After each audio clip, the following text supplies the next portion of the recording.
Everyone নতুন এটি ভিডিঅ'লৈ আপোনালোক সকলোকে স্বাগতম জনাইছোঁ আৰু বিয়াৰ পিছৰ পৰাই আমি এই ঠাইখনলৈ আহিম বুলি ভাবি থকা হৈছিলে আৰু ঠাইখন হৈছে ৰঙিয়াৰ আলাকদিয়া আৰু এইখন হৈছে আমাৰ শাহুমাৰ নিজৰ জন্ম হোৱা ঘৰখনলৈ।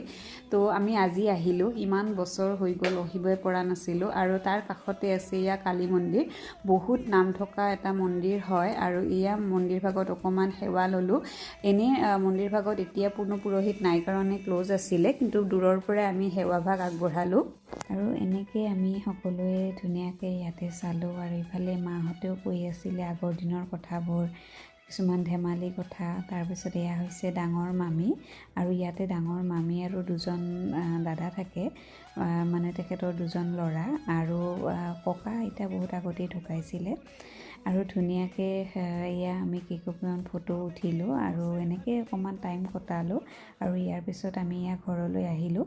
ঘৰত মানে মামাহঁতৰ ঘৰতে আহিলোঁ আৰু তাৰপিছত আমাৰ হাৰ্বিকক দেখাম। সি একদম গোটেই ঘৰটো ইফালৰ পৰা সিফালে একদম ক্ৰলিং কৰি আছিলে। সি বহুত বেছি ফূৰ্তি পাইছে আৰু সি মানুহ যেতিয়া দেখে বেছি তাত বহুত বেছিয়ে ভাল পায়। আৰু ইফালে ইয়া ডাঙৰ দাদাজনৰ ঘৰত ইয়া ধান কৰি আছিলে, তো তাকে কথা পাতি আমি ক'লোঁ অকণমান ভিডিঅ' কৰি ৰাখোঁ আৰু এনেকৈ আজিৰ দিনটো বহুত বেছিয়ে ভাল লাগিলে আৰু ধুনীয়াকৈ ভাত খালোঁ, চাহ খালোঁ, ধুনীয়াকৈ টাইমটো গুচি গ'ল আৰু আগলৈ আপোনালোক সকলোকে লগ পোৱাৰ আশাৰে আৰু ভিডিঅ'বোৰ যদি আপোনালোকে ভাল পাইছে প্লিজ লাইক এটা কৰি দিব আৰু নেক্সট ব্লগত আপোনালোক সকলোকে লগ পোৱাৰ আশাৰে এতিয়াৰ কাৰণে bye bye and take care.